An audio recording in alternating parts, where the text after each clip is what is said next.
Everyone, welcome back to our chemistry class. So हम लोग thermodynamics पढ़ रहे थे और थर्मोडायनेमिक्स में ऑलरेडी 3 लेक्चर्स आपके पास जा चुके हैं।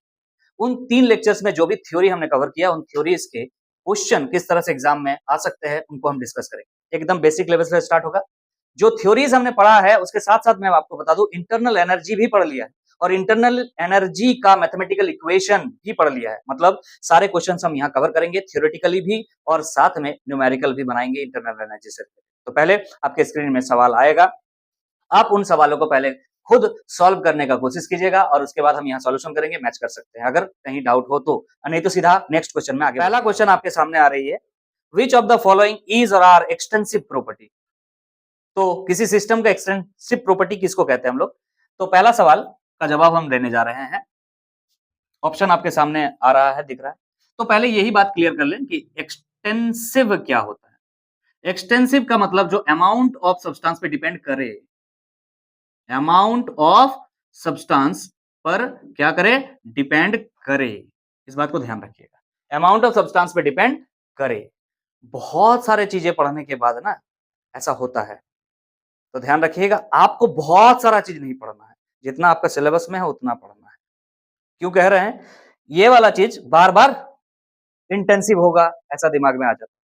तो याद रखिएगा, एक्सटेंसिव मतलब होता है अमाउंट ऑफ सब्सटेंस पे डिपेंड अगर ना करे। तो आपके पास जो ऑप्शन है 4, उनमें से वो ऑप्शन करे सॉरी, बार बार मुंह से निकल जा रहा। अमाउंट ऑफ सब्सटेंस पे डिपेंड करे मतलब एक्सटेंसिव है। पहला ऑप्शन आपके पास क्या है? एंट्रोपी। दूसरा ऑप्शन है आपका डेंसिटी। तीसरा ऑप्शन है आपके पास एंथैल्पी और चौथा ऑप्शन है आपके पास बॉइलिंग पॉइंट। क्लियर है? ऐसा आपको प्रॉपर्टी ढूंढना है जो अमाउंट ऑफ सब्सटेंस पे डिपेंड करे। तो यहां हमें दिख रहा डेंसिटी जो है वो क्या होता है? Mass by volume. क्या डेंसिटी अमाउंट ऑफ सब्सटेंस पे डिपेंड करता है? मान लीजिए आपके पास एक ग्लास वाटर है और आपके पास एक बकेट वाटर है, क्या दोनों का डेंसिटी में कोई डिफरेंस होगा? अगर सोर्स ऑफ वाटर सेम रहे तो कोई डिफरेंस नहीं होगा। मतलब अमाउंट ऑफ सब्सटेंस पे डिपेंड नहीं करता है। इसका मतलब आप ये कह सकते हैं, ये क्या है? डेंसिटी। डेंसिटी आपका एक इंटेंसिव प्रॉपर्टी, इंटेंसिव। लेकिन ये नहीं पूछा, एक्सटेंसिव पूछा। अच्छा, जहां तक बात है एंट्रोपी का, वो आप पढ़े नहीं है, एंट्रोपी आप पढ़ेंगे। याद रखिएगा, ये अमाउंट ऑफ सब्सटेंस पे डिपेंड करता है। जितना ज्यादा अमाउंट ऑफ सब्सटेंस होता है उसके अंदर एंट्रोपी उतना ज्यादा होता है। एंट्रोपी इज मेजरमेंट ऑफ, आप कह सकते हैं, डिसऑर्डर। कितना ज्यादा डिसऑर्डर है वो होता है। तो जितना ज्यादा अमाउंट ऑफ सब्सटेंस होता है उतना ज्यादा एंट्रोपी होता है। आगे आप पढ़ेंगे, मतलब ये एक आंसर है, इसका ऑप्शन का आंसर होगा। एंथैल्पी का जहां तक बात है, तो एंथैल्पी भी आपको पढ़ना है, इंटरनल एनर्जी के बाद पढ़ना है। एंथैल्पी भी अमाउंट ऑफ सब्सटेंस पर डिपेंड करता है, तो ये भी क्या हो जाएगा? आपका एक्सटेंसिव हो जाएगा। जहां तक बात है बॉइलिंग पॉइंट का, तो बॉइलिंग पॉइंट क्या है? एक टेम्परेचर है। समझ में आ रहा कि नहीं यार? मान लीजिए वाटर का बॉइलिंग पॉइंट के बारे में बात कर रहा है। मान लीजिए आपके पास फिर से वही आंसर है, एक गिलास पानी है और एक बकेट पानी है, एक बाल्टी पानी है, दोनों का बॉइलिंग पॉइंट क्या डिफरेंट होगा? नहीं। इसी का मतलब ये भी क्या हो जाएगा? ये भी आपका क्या हो जाएगा? इंटेंसिव। क्लियर है? मतलब आपके पास ये ऑप्शन नंबर, ये जो बी है, सॉरी, और ऑप्शन नंबर डी, बी और डी, सुनो ना यार, बी और डी जो है वो क्या हो जाएगा? इंटेंसिव। जो कि हमारा सवाल का जवाब नहीं है। हमारा सवाल का जवाब क्या हो जाएगा? आपका A and C. A and C are extensive. Extensive, कोई दिक्कत? ठीक है, तो इसमें इसीलिए इज स्लैश करके आर लिखा हुआ था, मोर देन वन ऑप्शन जो है हो सकता है। तो इसका आंसर आपका क्या हो जाएगा? ए एंड सी। क्लियर है? तो चलिए नेक्स्ट क्वेश्चन की तरफ आगे बढ़ेंगे। नेक्स्ट क्वेश्चन आपके स्क्रीन पर आ रही है, ध्यान से सुनिए। Which of the following is or are state functions. State function क्या होती है? जो इनिशियल स्टेट और फाइनल स्टेट पर डिपेंड करता है। इनिशियल स्टेट से फाइनल स्टेट पर आपने कैसे गया, इस बात पर डिपेंड नहीं करता है। इनिशियल स्टेट और फाइनल स्टेट का मतलब क्या होता है कि मान लीजिए कि कोई सिस्टम है जो अभी लिक्विड फेज में है और उसका स्टेट आपने बदल करके क्या कर दिया? गैस कर दिया, लिक्विड टू गैस में चले। तो कैसे आपने ये कन्वर्जन किया, कौन सा प्रोसेस के थ्रू किया, इस बात पर डिपेंड नहीं करेगा। बस इस बात पर डिपेंड करेगा कि पहले क्या था और बाद में क्या है। तो ऑप्शन है आपके सामने एंथैल्पी, हीट, एंट्रोपी और गिव्स फ्री एनर्जी। आपको याद अगर होगा तो मैंने क्लियर आपको बताया था कि वर्क और हीट ये दो बात याद रखिएगा जो कि पाथ फंक्शन होता है। बाकी आप जो भी इस चैप्टर के अंदर पढ़ेंगे सारे फिजिकल क्वांटिटीज क्या होंगे, स्टेट फंक्शन ही होंगे। तो यहां पर हमें ऑप्शन नंबर बी में दिख रहा है हीट, जो कि क्या होगा आपका पाथ फंक्शन। बाकी जो तीन बच रहा दैट इज एंथैल्पी, एंट्रोपी और गिब्स फ्री एनर्जी। आपने नहीं पढ़ा Gibbs free energy, it is the useful energy, आप पढ़ेंगे आगे जाकर के। क्लियर है कि नहीं है? तो ये तीनों आपका क्या हो जाएगा, option A, option C and option D, ये तीनों आपका हो जाएगा स्टेट फंक्शन। अब हम नेक्स्ट क्वेश्चन की तरफ आगे बढ़ेंगे। अब हम नेक्स्ट क्वेश्चन की तरफ आगे बढ़ रहे हैं, ध्यान दीजिएगा। ट्रू फॉल्स है ये, लिख रहा है which of the following statement is false. आपके सामने क्वेश्चन आ रही है, क्वेश्चन को पढ़िएगा। पहला ऑप्शन है work is a state function. भाई साहब अभी आपने पढ़ा हीट एंड वर्क, हमने आपको बताया क्या होता है, पाथ फंक्शन। तो पहला ही स्टेटमेंट क्या हो चुका है, फॉल्स हो चुका है। नेक्स्ट स्टेटमेंट पढ़ते हैं। Temperature is a state function. Yes, temperature क्या है, इनिशियल टेम्परेचर क्या, फाइनल टेम्परेचर क्या, इस बात से मतलब रहता है, स्टेट फंक्शन है। Change in the state is completely defined when the initial and final states are specified. What a change in state is completely defined. किसी एक फेज से या स्टेट से दूसरे स्टेट में कन्वर्ट हो गया है, ये तभी डिफाइंड हो सकता है जब इनिशियल और फाइनल स्टेट दोनों क्या हो, स्पेसिफाइड हो। मतलब पता रहे कि इनिशियल स्टेट में गैस था, फाइनल स्टेट में क्या है, लिक्विड है। कुछ भी हो सकता है, अगर चेंज हुआ है और वो स्पेसिफाइड है कि हाँ ऐसा इससे ये हुआ है, जब भी होगा तभी ये डिफाइन होगा कि स्टेट में, सॉरी क्या बोलते हैं, स्टेट में कोई चेंजेस आया है। क्लियर है कि नहीं है, समझ में आ गया है? आगे बढ़ते हैं। नेक्स्ट ऑप्शन है आपका work appears at the boundary of the system. Work appears at the boundary of the system, इसका मतलब क्या है? बोलने का मतलब यहां पर ऑप्शन को थोड़ा समझिएगा, ये एकदम सही बात लिखा हुआ है, इस बात को समझते हैं, ध्यान से सुनिए। ये मान लीजिए आपके पास एक सिस्टम है, क्लियर है कि नहीं? हमको इस पर वर्क करना है। दो तरह से वर्क हो सकता है, या तो सिस्टम वर्क करे या तो हम वर्क करें, दोनों में से किसी में भी आंसर सही है। हम मान लीजिए यहां पर एक्सटर्नल वर्क कर रहे हैं, बाहर से हम इसको प्रेशर लगा रहे हैं पी एक्सटर्नल, क्लियर है कि नहीं? तो ये क्या करेगा, वर्क करेगा। किस तरह से वर्क करेगा सर, वॉल्यूम में चेंज करके वर्क करेगा। यहाँ पे वॉल्यूम मान ले इनिशियल क्या था, V1 था, और फाइनली ये जो है यहां पर आ चुका है, तो वॉल्यूम क्या हो चुका है, आप मान लेते हैं कि V2 हो चुका है। तो final volume minus initial volume, ये क्या हो गया आपका, चेंज इन वॉल्यूम। और ये चेंज इन वॉल्यूम के वजह से वर्क डन होता है, आपको पता है। रिवर्सिबल में अलग तरह का फॉर्मूला होता है, इरिवर्सिबल में अलग तरह का फॉर्मूला होता है, लेकिन ये बात तो कंफर्म है, दोनों ही प्रोसेस में वॉल्यूम चेंज की वजह से वर्क डन होता है। और वॉल्यूम चेंज अगर हो रहा है तो वो किस बात पर डिपेंड कर रहा है, वॉल्यूम भाई किस चीज पर डिपेंड करता है, बाउंड्री पे ना। बात समझ में आ रहा कि नहीं आ रहा? इस कंटेनर का जो बाउंड्री है, इस कंटेनर का जो बाउंड्री है वही उसका वॉल्यूम डिफाइन कर रहा है। तो वॉल्यूम किस पर डिपेंड कर रहा है, बाउंड्री पे। और वॉल्यूम पे कौन डिपेंड कर रहा है, वर्क डन। तो यही बात कह रहा है यहां पर कि work appears at the boundary of the system. Yes sir, अगर बाउंड्री में चेंजेस आ जाए तो वॉल्यूम चेंज हो जाएगा, वॉल्यूम चेंज हो जाएगा तो वर्क चेंज हो जाएगा। तो वर्क किस पर डिफाइन हो रहा है, बाउंड्री पर डिफाइन हो रहा है। क्लियर है कि नहीं? तो ये ऑप्शन भी सही है, सिर्फ एक ऑप्शन आपका गलत हो जाएगा, that is work is a state function. Work is not a state function, it is path function. Next question की तरफ हम लोग आगे बढ़ेंगे। अब हम नेक्स्ट क्वेश्चन की तरफ आगे बढ़े, देखिएगा आपके सामने क्वेश्चन आ रही है। In thermodynamics a process is called reversible when. ऐसा प्रोसेस जिसे हम रिवर्सिबल कहेंगे वो कौन है? पहला कह रहा surrounding and system change into each other. देखिए ध्यान से समझिएगा, ऑप्शन आपके सामने है, हम समझाने का कोशिश कर रहे हैं। ये सिस्टम है आपका, क्लियर है कि नहीं? और पहला ऑप्शन आपसे ये बात, ये पिस्टन है, ठीक है, इसके अंदर आपने कुछ सब्सटेंस डाला है, लेट्स सपोज गैस है, कोई फर्क नहीं पड़ता है, कुछ भी डाले। Surrounding and system change into each other, इसका मतलब यह है कि वो कुछ सिस्टम सराउंडिंग में दे रहा है और कोई कुछ सराउंडिंग सिस्टम में दे रहा है, ऐसा बोल रहा है। ऐसा कभी नहीं होगा। रिवर्सिबल का मतलब अंदर जो है अंदर ही रहेगा और बाहर जो है वो बाहर ही रहेगा। There should not be any exchange of heat, work, anything else. Clear है कि नहीं है? ये तो ऑप्शन नहीं होगा। Next, there is no boundary between the system and surrounding. Reversible process हो चाहे इरिवर्सिबल हो, भाई साहब सिस्टम और सराउंडिंग के बीच में एक बाउंड्री तो हमेशा रहेगा ही। यही तो डिफाइन कर रहा है कि ये सिस्टम है। इस बाउंड्री के बिना हमें पता ही नहीं चलेगा कि कौन सा सिस्टम है हमारा। Next option, the surrounding are always in equilibrium with the system. Equilibrium में होता है। ये इक्विलिब्रियम कैसे डिफाइन होता है, इस बात को ध्यान रखिएगा, हम अभी आपको बता दे रहे हैं, लेकिन न्यूमेरिकल में आगे काम आएगा, इसी लेक्चर में काम आएगा। बाहर से हम प्रेशर लगा रहे हैं पी एक्सटर्नल, लेकिन अंदर से ये जो गैस के मॉलिक्यूल से वो भी प्रेशर लगा रहा है, जिसे आप इंटरनल प्रेशर कहते हैं या गैस का प्रेशर कहते हैं। अगर ऐसा कोई सिचुएशन आ रहा है कि बाहर जो प्रेशर लगा रहे हैं आप और अंदर से जो प्रेशर लग रहा है, दोनों ही क्या हो, सिमिलर हो। बोलने का मतलब अगर मान लीजिए थोड़ा सा आपने इसमें चेंज किया, प्रेशर में आपने थोड़ा सा चेंज किया, जैसे आपने चेंज किया ये थोड़ा सा नीचे आया, मतलब वॉल्यूम कम हुआ और इंटरनल प्रेशर की वजह से वापस ये जैसा था उसी स्थिति में चला जाए, उसको हम क्या कहते हैं, उसी को हम क्या कहते हैं, रिवर्सिबल। आपको इस तरह से लिखा गया था P external equal to P internal plus DP, थोड़ा सा हमने चेंज किया था और ये डीपी जो है एकदम नेग्लिजिबल होता है। नेग्लिजिबल होता मतलब क्या है ना, पी एक्सटर्नल जो है वो लगभग पी इंटरनल के बराबर होता है और ये जो पी इंटरनल है वो प्रेशर ऑफ गैस ही तो है। ये है सिचुएशन। तो यहाँ पे कह रहा है ऑप्शन 3 में the surrounding are always in equilibrium with the system. System जो होगा और जो सराउंडिंग होगा वो एक दूसरे का इक्विलिब्रियम में होगा। और अभी हमने जो साइन का यूज किया था ये परफेक्ट साइन था, मतलब ये एक दूसरे का इक्विलिब्रियम में है, ये इसको कुछ दे नहीं रहा है, ये इससे कुछ ले नहीं रहा है, इक्विलिब्रियम का सिंबल है वो, मतलब अभी इक्विलिब्रियम में है ये दोनों।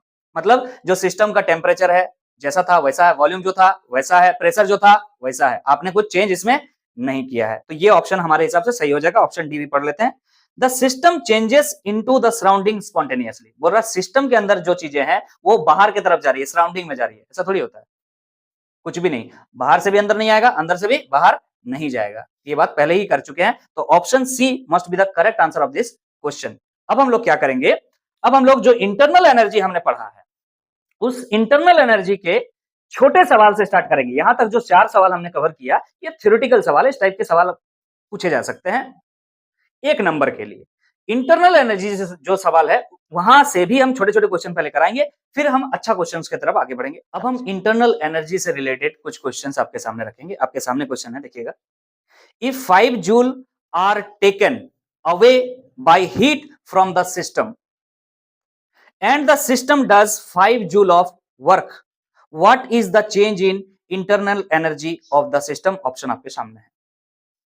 क्या बोल रहा है ध्यान से समझिए। क्वेश्चन नंबर 5 है, एक सिस्टम है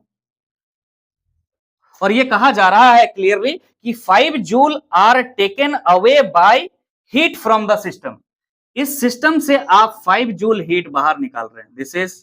दिस इज हीट बाहर निकाल रहे हैं। और जब भी सिस्टम से बाहर हीट आता है तो हम माइनस में लिखते हैं 5 जूल, बाहर आया। क्लियर है कि नहीं? सिस्टम के अंदर जाता तो प्लस होता। फिर कह रहा है and the system does 5 joule of work. ऐसे ही बाहर नहीं चला गया, बोल रहा सिस्टम ने वर्क किया है, सिस्टम ने वर्क किया तभी ना बाहर गया है, ऐसे ही थोड़ी चला जाएगा। हम वर्क करेंगे तो सिस्टम पे हीट आएगा, लेकिन ये खुद वर्क कर रहा, सिस्टम खुद वर्क कर रहा है बच्चा, तो इसने वर्क किया है। तो वर्क डन जो है यहां पर क्या है, work done by the system है, work done by the system है। ये सिस्टम वर्क कर रहा है और कितना वर्क कर रहा है, ये कह रहा है कि 5 जूल वर्क कर रहा है। बच्चा वर्क डन जब भी सिस्टम कर रहा है तब भी क्या होता है, माइनस होता है। क्लियर है कि नहीं? आपसे पूछा जा रहा है क्या इसका इंटरनल एनर्जी में चेंज होगा?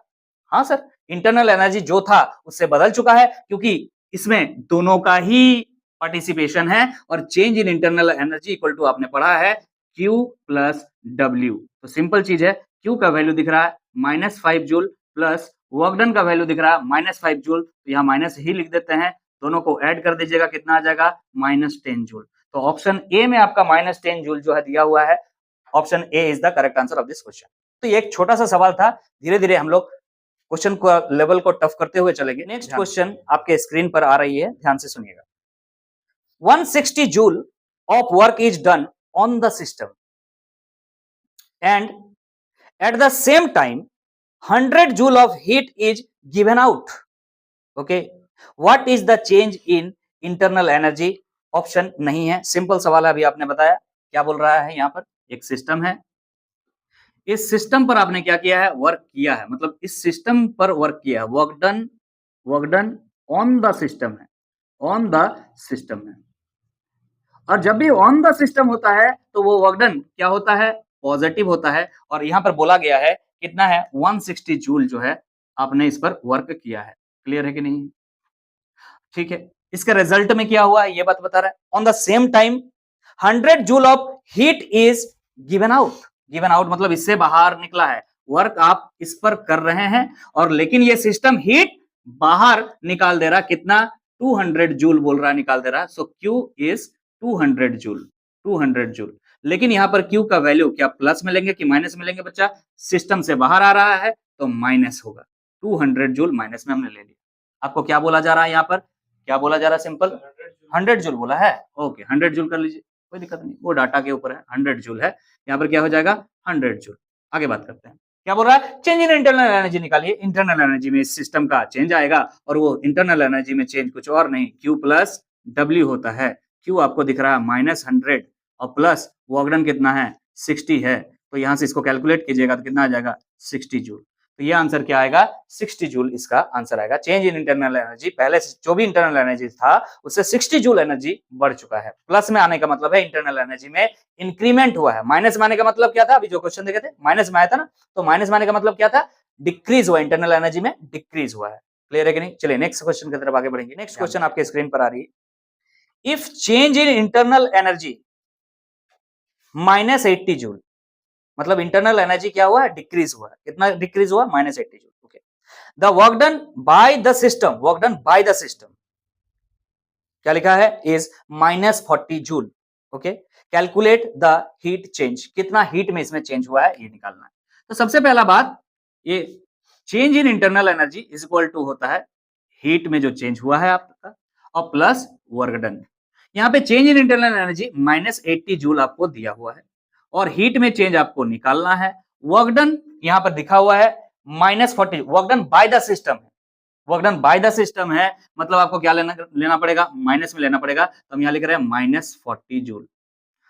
क्लियर है कि नहीं? अब आप इसको यहां रहने दीजिए, इसको इधर ले आइए, मतलब क्या हो जाएगा -80 joule plus 40 joule is equal to Q। तो यहां से आ जा रहा है आपका -40 जूल। मतलब हीट क्या हुआ है बच्चा? हीट रिलीज हुआ है सिस्टम से। कितना रिलीज हुआ है सिस्टम से?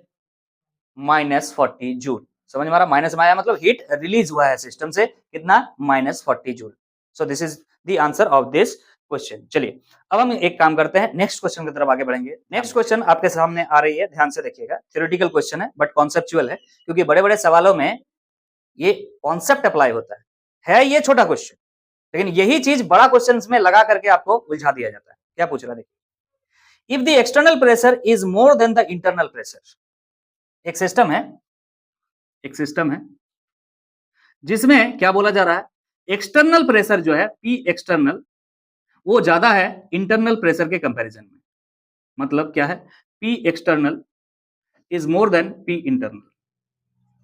ये कब होता है भाई? जब प्रोसेस इरिवर्सिबल होता है।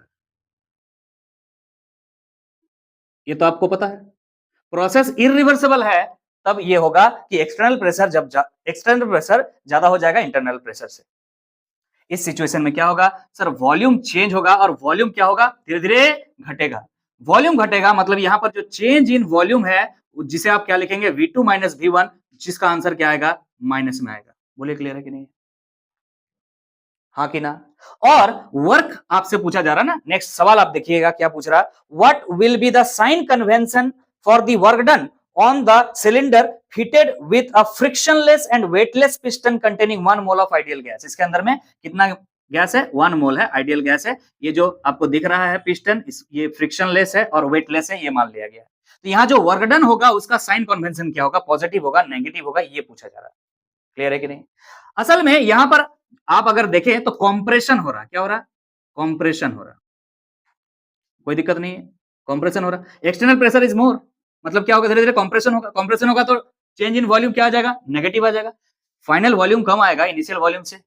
क्लियर है कि नहीं? सो यहां पर हम ये लिख सकते हैं, वर्क डन का जो फॉर्मूला आपने पढ़ा है इरिवर्सिबल के लिए -P एक्सटर्नल डेल्टा V। ध्यान से देखिएगा, अगर ये डेल्टा V नेगेटिव हो जाता है तो नेगेटिव इंटू नेगेटिव क्या हो जाता है? पॉजिटिव हो जाता है। मतलब यहां पर वर्क डन क्या हो जाएगा? पॉजिटिव। और ऐसे भी याद रखिएगा, जब भी कंप्रेशन होता है पॉजिटिव वर्क डन होता है। क्यों? इस बात पर कॉन्सेप्चुअली चीज को समझते हैं, कॉन्सेप्चुअली इस चीज को समझने का कोशिश कीजिए। जब भी बच्चा एक्सटर्नल प्रेशर ज्यादा होता है इंटरनल प्रेशर से, इसका मतलब आप क्या बोलना चाह रहे हो? हम बाहर से वर्क कर रहे हैं, हम वर्क कर रहे हैं इस सिस्टम पे। इसका मतलब क्या है? Work done work done on the system है, ऑन सिस्टम है। जब भी वर्क डन ऑन सिस्टम होता है तो वर्क डन को हम क्या लेते हैं, पॉजिटिव ही लेते हैं, इस बात को ध्यान रखिए। तो कॉन्सेप्चुअली भी डायरेक्टली आप इस तरह से इस चीज को ले सकते हैं, अदरवाइज जो फॉर्मूला आपने पढ़ा है रिवर्सिबल के लिए, क्योंकि एक्सटर्नल प्रेशर ज्यादा होगा अगर कभी भी इंटरनल से, तो याद रखिएगा वो इरिवर्सिबल प्रोसेस है, और इरिवर्सिबल के लिए वर्क डन का फॉर्मूला क्या है, equal to work done equal to minus P external delta V, delta V अगर नेगेटिव है तो नेगेटिव इंटू नेगेटिव क्या आ जा रहा है, पॉजिटिव आ जा रहा है। बोलिए समझ में आ गया है क्या? अगर आपको समझ में आ गया है तो साइन कन्वेंशन यहाँ पर समझ में आ गया होगा कि हमेशा work done on the system हो रहा है, अगर work done on the system है तो पॉजिटिव। क्लियर है? चलिए नेक्स्ट क्वेश्चन की तरफ हम आगे बढ़ेंगे, ध्यान दीजिएगा। अब हम आगे बढ़ रहे हैं, नेक्स्ट क्वेश्चन आपके स्क्रीन पर आ रही है, ध्यान से सुनिएगा। सुनिए, आपको ये नीचे लिख करके आ रहा है क्वेश्चन में, ये जेईई मेन 2019 का सवाल है। तो आप जो सवाल बना रहे हैं हो सकता लगेगा कि क्या ही कर रहे हैं भाई, ये सब जेईई मेंस का सवाल है, ठीक है ना? तो ध्यान से सुनिएगा। ड्यूरिंग कंप्रेशन, आप लोगों को लगता होगा ना ये सब चीज कि भाई क्या सवाल आता होगा, ऐसा कुछ नहीं है। आप जो पढ़ रहे हैं ना, आप लोगों में जो बोर्ड्स के बच्चे होते हैं और जो जेईई नीट लेवल के बच्चे होते हैं, उनमें डिफरेंस सिर्फ इतना है कि वो लोग थ्योरी पढ़ने के बाद ज्यादा से ज्यादा क्वेश्चन प्रैक्टिस करता है, और आप लोग थ्योरी पढ़ के बोर्ड्स का एग्जाम देने बैठ जाते हैं। ये डिफरेंस है। आप अगर सवाल बनाओगे तो आप भी उस चीज के लिए कैपेबल हैं, तो ध्यान रखिएगा इन चीजों को। जितना सवाल बनाइएगा कॉन्सेप्चुअली उतना स्ट्रांग होइएगा और आप उस तरह के एग्जाम में बैठ सकते हैं। तो चलिए सवाल देखते हैं। During compression of the spring the work done is 10 kilo joule. एक स्प्रिंग है, ठीक है, ध्यान से सुनना। एक स्प्रिंग है, इस तरह से लगा हुआ है, ठीक। अब इसको तुम क्या कर रहे हो, यहां से फिक्स कर दिया हमने इसको, इससे नीचे नहीं जा सकता स्प्रिंग, ठीक है। लेट्स सपोज इससे नीचे ये नहीं जा सकता। अब तुमने क्या किया, इसको कंप्रेस करना यहां से चालू किया। क्लियर है कि नहीं? तो तुम जब कंप्रेस कर रहे हो, इसका वॉल्यूम में चेंज आ रहा है, और अगर वॉल्यूम में चेंज आएगा तो ऑटोमेटिक क्या हो जाएगा, वर्क डन हो जाएगा। तो यहां बोल रहा है during compression of the spring the work done is 10 kilo joule. कितना वर्क डन कर रहे हो, 10 किलो जूल। सवाल है पॉजिटिव होगा कि नेगेटिव होगा? सर कंप्रेशन हो रहा है, अभी कंप्रेशन का बात बताएं, क्या होगा, पॉजिटिव होगा। क्लियर है कि नहीं? आगे बात करते हैं। And 2 kilo joule escaped to the surrounding, बोल रहा है, और escape to the surrounding as heat. अब तुम इसको कंप्रेस कर रहे हो तो वर्क कर रहे हो तो ये स्प्रिंग क्या होगा, धीरे धीरे हीट करेगा, और हीट करेगा तो भाई इससे क्या निकलेगा, बाहर निकलेगा हीट। ये जो हीट है कितना बाहर निकल रहा है, स्केप कर रहा है, बोल रहा है 2 किलो जूल स्केप कर रहा है, लेकिन प्लस होगा कि माइनस, भाई बाहर निकल रहा है मतलब माइनस। क्लियर है कि नहीं है? आगे बोल रहा है तो ये जो स्प्रिंग है इसका इंटरनल एनर्जी में चेंज आ जाएगा, तो कितना चेंज आएगा, change in internal energy equal to क्या होता है, Q plus W। So change in internal energy यहां से निकल जाएगा आपका कितना, 8 किलो जूल। क्लियर है कि नहीं? So this is the answer of this question. चलिए नेक्स्ट क्वेश्चन की तरफ हम आगे बढ़ेंगे। ये जेईई मेंस का सवाल था। नेक्स्ट जो क्वेश्चन है वो भी जेईई मेंस का सवाल है। अब नेक्स्ट क्वेश्चन आपके स्क्रीन पर आ रही है, ध्यान से सुनिएगा। Among the following the set of parameters that represents path function is, option दिया हुआ है, ऑप्शन को हम यहां पर लिखते हैं। ऑप्शन आपको दिख रहा होगा, ऑप्शन आपको दिख रहा है। पहला ऑप्शन दिख रहा है क्या, Q प्लस W। दूसरा ऑप्शन में लिखा हुआ है Q। तीसरा ऑप्शन में लिख रहा है बच्चा W, मतलब वर्क डन। पैरामीटर है, सेट ऑफ पैरामीटर्स दिया हुआ है, इनमें से कौन क्या है, पाथ फंक्शन है, ये ढूंढना है आपको। और फोर्थ नंबर दिया हुआ है, फोर्थ नंबर है H minus T S. H minus T S, sir ये नया लग रहा है, कुछ नहीं, आगे पढ़ेंगे आप डिटेल में। ये कुछ नहीं, एंथैल्पी है। क्या है, एंथैल्पी। T टेम्परेचर है और S एंट्रोपी है। याद रखिएगा, ये जो इक्वेशन लिखा हुआ है वो Gibbs free energy, change in Gibbs free, standard नहीं है, स्टैंडर्ड हो जाएगा, फिर नोट लिख दिए थे गलती से। ये क्या है, गिब्स फ्री एनर्जी का फॉर्मूला है, आगे आप पढ़ेंगे, यूजफुल एनर्जी कहते हैं उसको। तो यहां बोला जा रहा है पाथ फंक्शन कौन है। पाथ फंक्शन हमने आपको शुरू में ही बोल दिया, दो याद रखना है आपको। कौन सा दो, वर्क एंड हीट। यहां साफ साफ दिख रहा है ये हीट है और ये वर्क है, मतलब ऑप्शन 2 एंड ऑप्शन 3 इसका आंसर होगा। खत्म हो गया। लेकिन चेक कीजिए, Q प्लस W क्या होता है, sir change in internal energy होता है। क्या इंटरनल एनर्जी पाथ फंक्शन है, ये स्टेट फंक्शन है। इनिशियल इंटरनल एनर्जी कितना है और फाइनल इंटरनल एनर्जी कितना है, इससे मतलब रहता है। और उसी तरह से गिब्स फ्री एनर्जी भी पहले कितना था और बाद में कितना, इस बात से मतलब रखता है। ये क्या है, स्टेट फंक्शन होता है या पॉइंट फंक्शन होता है, ये दोनों ही 1 और 4। क्लियर है कि नहीं? तो इस क्वेश्चन का आंसर आपका 2 एंड 3 दोनों ही हो जाएगा। आगे बढ़ेंगे हम नेक्स्ट क्वेश्चन की तरफ। अब हम आगे बढ़ रहे हैं, नेक्स्ट क्वेश्चन ध्यान दीजिएगा, जेईई मेंस 2017 का सवाल है, थोड़ा पुराना हो गया बट सवाल है तो फिर देखिए।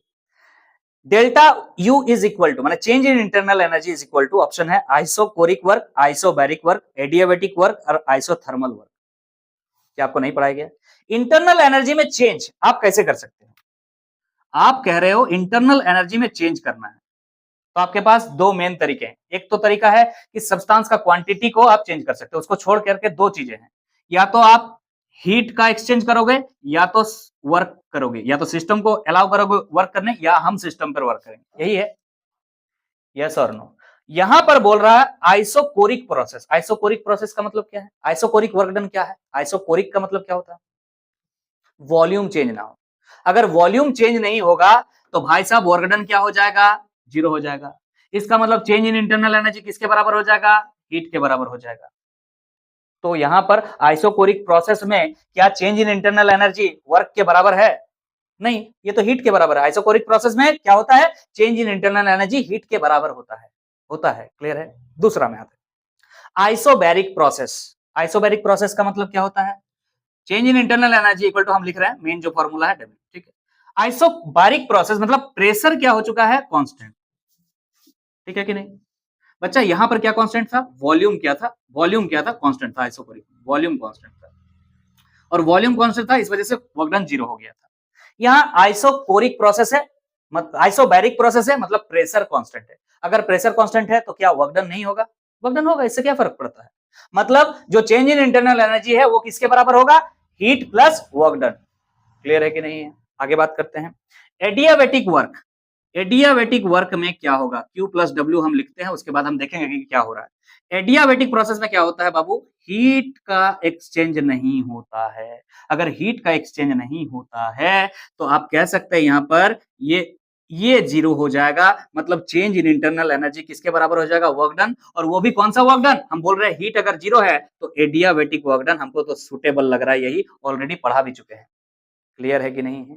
तो change in internal energy equal to adiabatic work done के बराबर होता है। हमने पढ़ाने के समय लास्ट लेक्चर में कवर किया है ये चीज। क्लियर है कि नहीं? नेक्स्ट क्या लिख रहा है देखिएगा, आइसोथर्मल प्रोसेस माने change in internal energy equal to Q plus W है। ध्यान दीजिएगा क्या बोल रहा है? आइसोथर्मल टेम्परेचर इक्वल टू क्या होता है? इसमें जीरो नहीं रहे भाई साहब, क्या होता है? कांस्टेंट। क्या होता है? कांस्टेंट होता है। टेम्परेचर नहीं बदलता है। यस और नो? समझ में आ रहा? अगर टेम्परेचर नहीं बदलेगा, सुनिएगा ध्यान से, एक फॉर्मूला होता है, आगे वैसे पढ़ना है आपको। Change in internal energy equal to होता है एनसीबी डेल्टा टी। क्या होता है? NCV delta T. ये क्या होता है? Molar heat constant, molar specific constant भी बोलते हैं इसको, या स्पेसिफिक हीट के नाम से भी ये जाना जाता है। क्या नाम से जाना जाता है? Specific heat. स्पेसिफिक हीट के नाम से ये जाना जाता है। एन क्या है? नंबर ऑफ मोल्स है, और डेल्टा टी क्या है? Change in temperature. सुनिए ध्यान से, इंटरनल एनर्जी सीधा सीधी आप कह सकते हो चेंज इन टेम्परेचर पर डिपेंड करता है। अगर किसी सिस्टम का टेम्परेचर चेंज नहीं हो रहा है, टेम्परेचर कांस्टेंट कर दियो, इसका मतलब क्या है? टेम्परेचर कांस्टेंट मतलब change in temperature equal to zero. अगर ये चेंज इन टेम्परेचर जीरो है तो इंटरनल एनर्जी भी जीरो होगा। ये तो सीधा सीधी इंटरनल एनर्जी जीरो हो जा रहा है, मतलब Q equal to minus W होता है। भाई साहब यहाँ पर जो हीट होता है ना, वो वर्क डन के इक्वल होता है। Change in internal equal to बोला है, change in internal energy equal to पूछा है आपसे, तो change in internal energy equal to क्या होगा? एडियाबैटिक वर्क डन के इक्वल होगा। ऑप्शन आपका क्या हो जाएगा? सी। ये आपका ऑप्शन ए था, ऑप्शन बी था, ये सी था और ये डी था, तो कौन सा करेक्ट हो जाएगा आपका? Option C. क्लियर है कि नहीं है? अगर क्लियर है तो चलिए नेक्स्ट क्वेश्चन की तरफ हम लोग आगे बढ़ेंगे। ध्यान दीजिए, अब हम नेक्स्ट क्वेश्चन की तरफ आगे बढ़ रहे हैं। क्वेश्चन आपके स्क्रीन पर है, देखिएगा। अ piston filled with 0.01 mole of an ideal gas expands reversibly। एक पिस्टन है जो कि 0.04 मोल आइडियल गैस के साथ एक्सपेंड कर रही है। ये क्लियरली कह रहा है, यहाँ पे आपने आइडियल गैस भरा है, और ये आइडियल गैस कितना है? इसका नंबर ऑफ मोल्स दिया हुआ बच्चा 0.04 मोल्स। ये क्या कर रहा है? एक्सपेंड कर रहा है, और एक्सपेंशन जो हो रहा है यहां पर बोल रहा है रिवर्सिबल हो रहा है। Reversibly, reversible process. और रिवर्सिबल प्रोसेस में क्या होता है? एक्सटर्नल प्रेशर और इंटरनल प्रेशर दोनों ही सेम होते हैं। External pressure is equal to internal pressure. आप कह सकते हैं लगभग इक्वल। ठीक है, आगे बढ़ते हैं, डाटा क्या कह रहा है, reversibly from 50 ml to 375 ml expand कर रहा है। जो इनिशियल वॉल्यूम है, अभी इसका वॉल्यूम है वो कितना है 50 ml, और एक्सपेंड करके जो इसका वॉल्यूम आया है वो क्या आया है 375 ml आया है। ठीक, आगे बात करते हैं। At a constant temperature, temperature यहां क्या है कांस्टेंट है और टेम्परेचर दिया हुआ है, टेम्परेचर क्या है 37 है ना, यस 37 डिग्री सेंटीग्रेड है। इसको केल्विन में बदलना पड़ेगा। ठीक है, क्यों बदलना पड़ेगा अभी बताएंगे, क्यों बदलना पड़ेगा ये बताएंगे। बदलने तो आपको आता है 273 ऐड कर दीजिएगा तो क्या आ जाएगा केल्विन में बदल जाएगा। और ये क्या है कांस्टेंट है। बच्चा सुनोगा ध्यान से, अभी जस्ट हमने बताया कि जब भी टेम्परेचर कांस्टेंट होता है, टेम्परेचर जब कांस्टेंट होता है तो एक फॉर्मूला होता है change in internal energy equal to NCV delta T. अगर टेम्परेचर चेंज नहीं हो रहा है इसका मतलब डेल्टा टी क्या हो जाएगा जीरो है। अगर डेल्टा टी जीरो हो जाएगा तो change in internal energy automatic क्या हो जाएगा जीरो। सर इसका यूज है क्या, देखते हैं आगे अगर जरूरत पर, मतलब पॉइंट वाइज आप पढ़ते चलिएगा, उसके बाद देखते चलिएगा कि क्या जरूरत है क्या नहीं। उसके बाद लिख रहा है एज इट डज सो, अगर यह ऐसा होता है it absorbs 280 joule of heat. जब ऐसा होता है तो ये हीट एब्जॉर्ब करता है, ये क्या करता है हीट एब्जॉर्ब करता है। क्लियर है कि नहीं, ये हीट जो एब्जॉर्ब कर रहा है वो कितना है, वो जो हीट एब्जॉर्ब कर रहा है वो कितना है, बोल रहा है कितना बोल रहा है बच्चा 208 जूल हीट एब्जॉर्ब कर रहा है। ठीक है सर, एब्जॉर्ब कर रहा है मतलब प्लस, कोई दिक्कत नहीं है, कोई प्रॉब्लम है नहीं है। ठीक है, the value of Q and W, the value of Q मतलब heat and W for the process will be, Q का वैल्यू क्या होगा, अरे प्लस 208 ही होगा, ऑप्शन आप चेक कर लीजिएगा। Q का वैल्यू प्लस 208 और W का वैल्यू माइनस 208। नेक्स्ट में माइनस में दिखा हुआ Q का वैल्यू, नेक्स्ट में भी माइनस में लिखा हुआ है और नेक्स्ट में प्लस में लिखा हुआ, वर्क डन प्लस में लिखा हुआ, दोनों प्लस में है, दोनों का वैल्यू सेम ही है, जो भी ऑप्शन आपको दिख रहा है बस प्लस माइनस में गेम। तो ध्यान से सुनिएगा, यहां से मैं बना रहा हूं आपका जो है क्वेश्चन हटा दिया गया है, अब सुनिए ध्यान से। चेंज इन इंटरनल एनर्जी अगर जीरो है तो change in internal energy equal to क्या होता है Q प्लस W। अगर बच्चा ये जीरो हो गया तो सीधा सीधी आप ये बात कह सकते हैं Q equal to minus W। इसका मतलब अगर Q आपको पता है प्लस 208 तो वर्क डन कितना हो जाएगा माइनस 208 जूल। तो आप कौन सा ऑप्शन चॉइस करेंगे देख लीजिए कि Q प्लस में होना चाहिए और W माइनस में होना चाहिए, दोनों ही सेम है। अभी थोड़ा देर पहले हमने बताया था इसमें क्या होता है Q equal to minus W, कौन सा process isothermal process. Isothermal process में क्या होता है हीट जो है वर्क डन के इक्वल होता है, बस साइन नेगेटिव होता है। क्लियर है कि नहीं है, इसका मतलब यह है कि अगर ये हीट एब्जॉर्ब किया है तो ये सिस्टम वर्क किया है उस हीट को एब्जॉर्ब करने के लिए, और वो एब्जॉर्ब अगर सॉरी ये खुद वर्क किया है, वर्क जब by work done by the system जब भी होता है वो नेगेटिव होता है, नेगेटिव में आपको दिख रहा है। तो हमें यहां पर दिख रहा है ऑप्शन जो है ए आपका करेक्ट आंसर हो जाएगा। लेकिन एक बात मैं यहां पर बता करके इस लेक्चर को एंड करूंगा कि रिवर्सेबल प्रोसेस है ये, और रिवर्सेबल प्रोसेस में वर्क डन निकालने का जो तरीका आपने पहले पढ़ा है that is negative of P external into change in volume, ये एप्लीकेबल नहीं होगा। This is work done by reversible नहीं irreversible work, work done by irreversible process होता है ये। क्लियर है कि नहीं, अगर वर्क डन यहां निकालना पड़ता किसी वजह से ना तो इस प्रोसेस से इस फॉर्मूला से आप नहीं निकाल सकते। रिवर्सेबल प्रोसेस में वर्क निकालने का फॉर्मूला अलग होता है, वो आपको पढ़ाया जाएगा। क्लियर है कि नहीं है, समझ में आ रहा है। ठीक है, तो हमने कुछ क्वेश्चंस आपके सामने शेयर किया, थ्योरेटिकल कुछ सवाल थे, कुछ न्यूमेरिकल टाइप के सवाल थे, आसान सवाल थे, आपने देखा जेईई मेंस लेवल के सवाल थे। तो इस क्वेश्चन के साथ ही हम लेक्चर को करेंगे समाप्त। अगर सेशन अच्छा लगा है तो सेशन को लाइक कर दीजिएगा, चैनल पे नए हैं तो चैनल को सब्सक्राइब कर लीजिएगा और अपने फ्रेंड सर्कल में जरूर शेयर कर दीजिएगा।